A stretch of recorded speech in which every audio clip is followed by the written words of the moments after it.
My therapist is really against shin tucks and says that they're pretty much useless, which now I kind of agree with because I've done shin tucks for a really long time. I've kind of had a change about what I think like defines posture. I feel like it's more of a symptom in itself of a greater problem because I hadn't been addressing that problem for like most of my life. And only now I'm trying something new, which is postural restoration in this case. But that being said, I'm curious, like, if you have any opinions on it. Well, have you seen any benefits from PRI? I have, like, whenever I do an exercise, my neck does feel more loose. And I've noticed applying some of the principles, like, I don't know if you've heard about like the ground sense from having your feet supported, like walking barefoot on the ground. There was one time when I actually cured one of my headaches just from like walking on the grass barefoot, like getting the heel support and the arch support from just being on soft, uneven ground, which is really rare because usually my headaches, they start when I wake up and then only stop like when I go to sleep and it's the next day. But this is one of the few cases where I actually got rid of one of my headaches like during the day when I was fully conscious. Mm-hmm. Um, Mm-hmm. So that concept definitely helped. Uh, Although Yeah. it's supposed to take a really long time to like actually get the structural changes of not having forward head posture or like breathing issues. Because as you've probably heard, the main thing about PRI is getting the correct diaphragm and rib cage function. Mm-hmm. Uh, Right. It's basically liberating your torso down to your pelvis to breathe better, and that sort of takes some of the burden off of the airway from the neck up. So people like on JawHacks are fixated on their airway being their throat and above.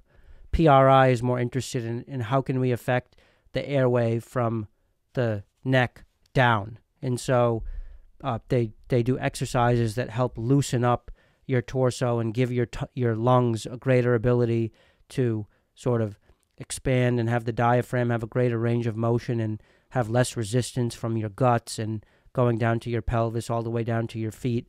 It's sort of a neck down approach to improving breathing. And I think it's worthwhile. I do not think it's a replacement, though, for fixing upper airway issues. Like, right. I think you could do PRI diligently for years, and as long as your jaws are sort of recessed like they are, you're going to have issues with your neck posture. You cannot Mm, overcome that hurdle with any amount of physical therapy, in my opinion. So definitely, I yeah. A think lot of I think PRI is a good complementary discipline to jaw hacking.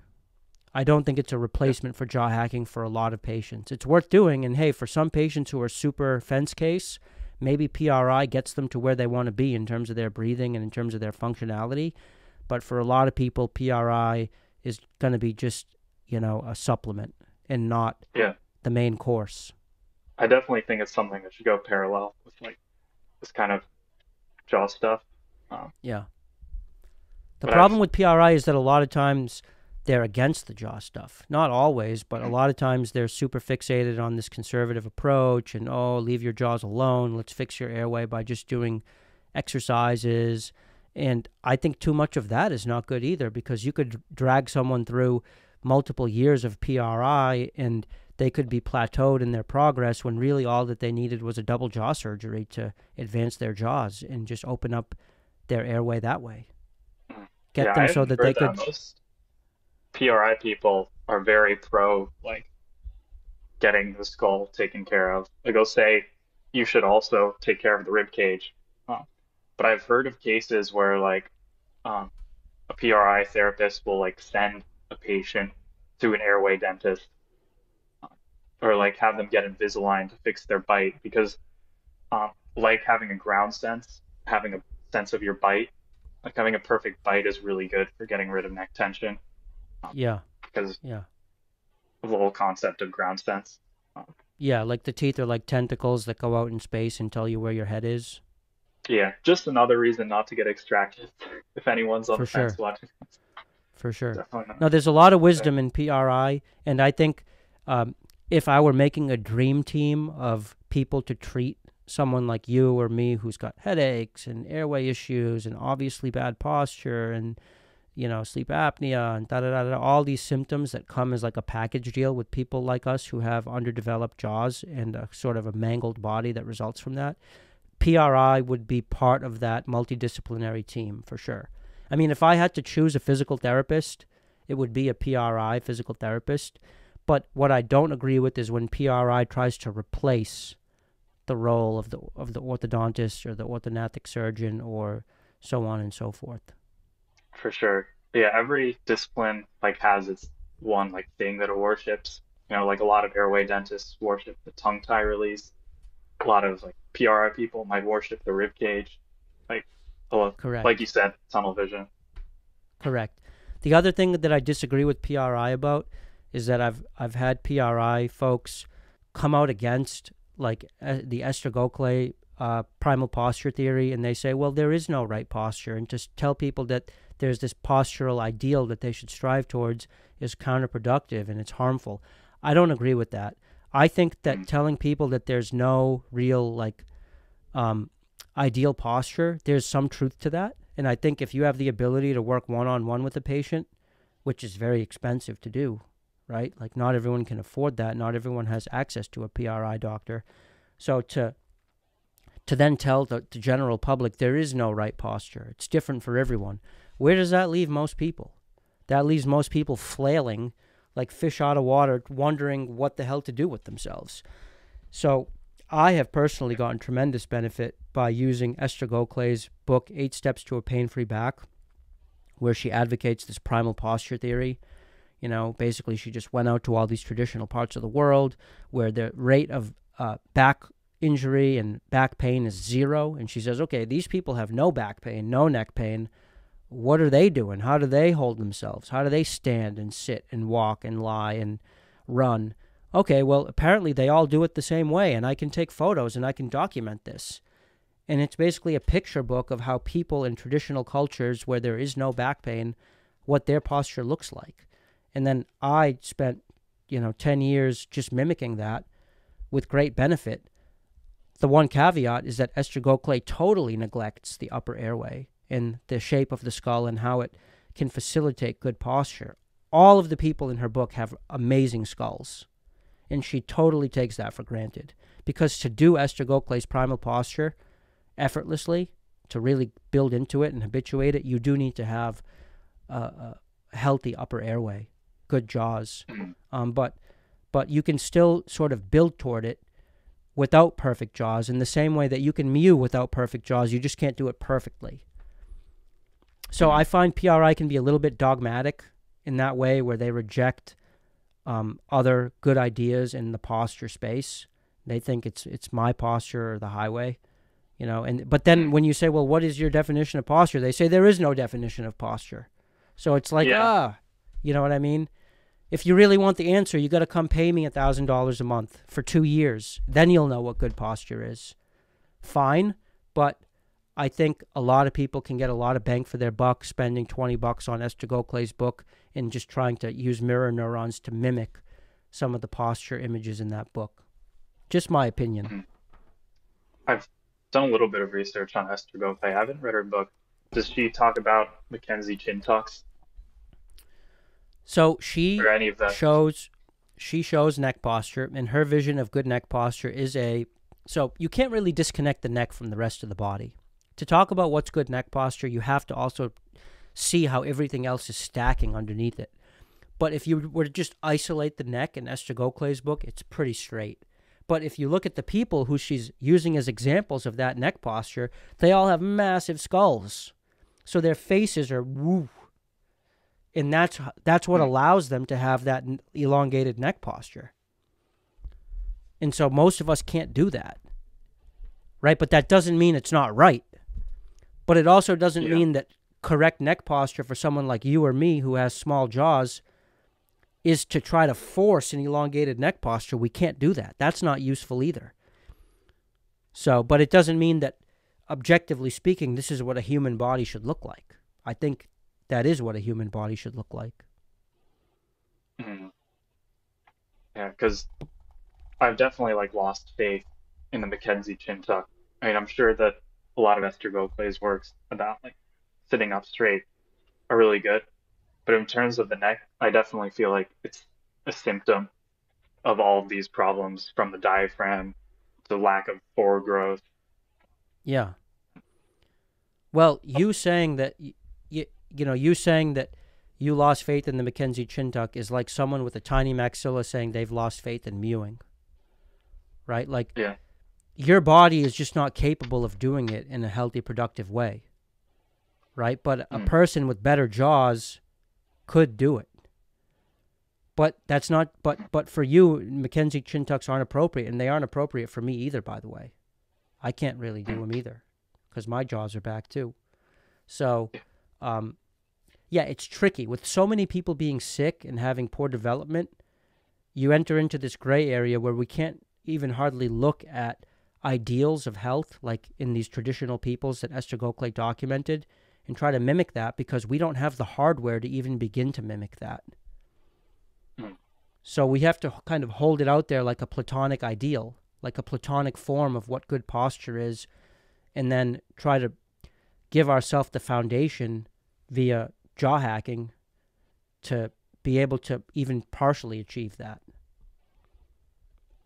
Yeah, I find it kind of strange how like the mewing community really champions the Mackenzie chin tuck, uh, like doing it for so long. Um, and people claim to have benefits from it, but it seems like there should be a disclaimer there, like no one's talking about like how this could be counterproductive. And PRI is definitely against Mackenzie chin tuck and a lot of other, um, I guess, normal like posture exercises, which now I'm starting to agree with more or less because it's not taking care of the diaphragm. And it says that forward head posture is a symptom of that dysfunction and your spine being too straight in certain places, not having the correct curves. Uh, Yeah. I would I say think it's a symptom of having small jaws. I don't think it's that complicated that's it. because then it's like, well, why is your spine not straight in certain places? Or too straight in certain places? What came first, the chicken or the egg? Did the bad neck posture cause the spine to be screwed up in these other places or vice versa? Or did the small jaws cause all of that? I would say the small jaws caused all of that ultimately. Human beings are born to be healthy. Like, naturally speaking, God didn't design us to be all deformed and shit. It's because we screwed up our jaw development for reasons, you know. You can ask Mike Mew what those reasons are. And then it sets in motion this disaster, this train wreck of a body, basically. So, yeah, but I guess what I'm saying is I don't love some of the dogmatism in PRI, and I don't think it's the Holy Grail. You know, first of all, it's inaccessible for a lot of people, which means that the Mm. masses are going to have to find a different way because not everyone can afford to work with a PRI guru for years to fix their posture. And then I do think that I do think people can get benefits from something like Esther Gokhale, even though the PRI people would say no, that's not good. I've gotten benefit Mm. of it from it, so I have to listen to my own instincts Definitely. above an authority saying, "Hey, I'm a physical therapist. I know better." I'm just going off my experience, and that's what this whole channel is my experience. Right? It's bro science. I'm not a doctor. I don't review the peer reviewed studies to come to conclusions. I just use common sense and my own intuition and my own experience, and it's basically a bro science channel. So I guess I'm allowed to assert my own my own anecdote as a primary reason for me holding a belief. Right. For sure. I guess, yeah, this is my experience with chin tuck has been really bad. Mine too, I feel bro. like, Mine too. I feel you on chin tucks. in fact, like, I don't think they really help at all or that it's even productive to use them for most people. And I think that's something that needs to change within like the online viewing community because it's really championed as this one like big thing, one of the most important things right next to mewing, which I don't think Really? is, yeah, I mean, that's what I I've didn't even seen. know that. I don't even ever do chin tucks. I don't even remember the last time I did a chin tuck. This might have The been. only time the only time I ever like do chin tucks are when I want to show people how recessed my jaws are, or get them to see how recessed their jaws are. Is you have them lengthen their neck by doing a chin tuck, and then their jaws disappear, and then you're like, okay, well, yeah, obviously your jaws are recessed, because when you try to elongate your neck into its correct position, your jaws disappear. That doesn't mean you should hold your neck in that position and try to force it. That's not going to change your jaws, but it does show you how far your body has strayed from um, the healthy ideal. Interesting. Because on like the mewing, like the orthotropics Reddit, I see people talking about it all the time. Mm. So it seems like there's a lot of rhetoric with that. Well, I think Mike Mew did a video on it. I know I did a video on it a couple years ago, but basically what happens when you do a chin tuck is that if you're mewing when you do a chin tuck, it puts a lot of pressure on the roof of your mouth. It sort of forces your tongue into the roof of your mouth. And I think people who are doing hard mewing and who are trying to expand their facial bones by mewing love that kind of, aggressive force on the roof of their mouth.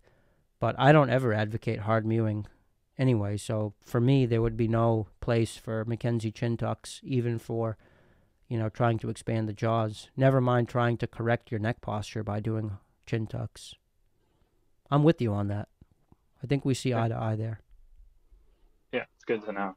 Um, I guess in terms of PR, like there are definitely some channels that I've seen um, that give exercises, like the main fundamental ones, which really I feel like help loosen my neck. Anyone can do. They're the ones where you push your push your hands forward till your pelvis in, um, and like feel your heels. You feel your hamstring. And you breathe in. Like try to push your rib cage down as you're breathing out.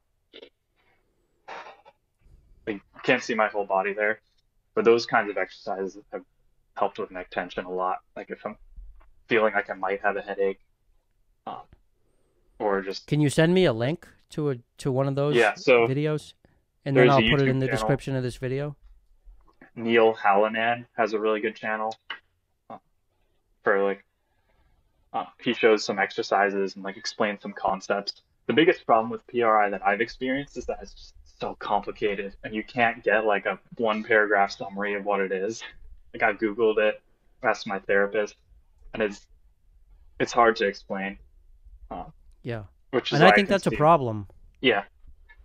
Although I don't think That's a that fully discredits it because a lot of like health stuff can be really complex. Human body is complex. It's a problem, but to an extent, I think. It is complex, but it is indicative of the fact that maybe there's no overarching principle there. If you can't explain it to someone in 30 seconds, I think that maybe it's too complicated for its own good. If I were summarizing PRI, and maybe I'm wrong, I would say it's the branch of physical therapy that deals with reopening the lower airway by trying to improve uh, lung expansion and diaphragm expansion. And to do that, you have to sort of rearrange all the way down to the feet, up into the pelvis, so that the lower airway can reopen itself or something like that. But maybe that's an incomplete definition. But I think of PRI in terms of the lower airway. Mm. Yeah, I Is guess that your it's understanding? almost. I would probably add that because the diaphragm is heavier, there's more mass on the right. Um, People tend to like shift to the right over time, and become more asymmetric. But I think that besides that, it's a pretty good summary. Right. The other Um, big idea in PRI is that because our anatomy is inherently asymmetric, it leads to the asymmetry exacerbates itself to the point where people tend to lean on the right side more than the left, and that can have a downhill effect or a chain effect um, in terms of spiraling asymmetries throughout and scoliosis, etc. Yeah, and I think yeah, that's an interesting idea, and it may very well be true.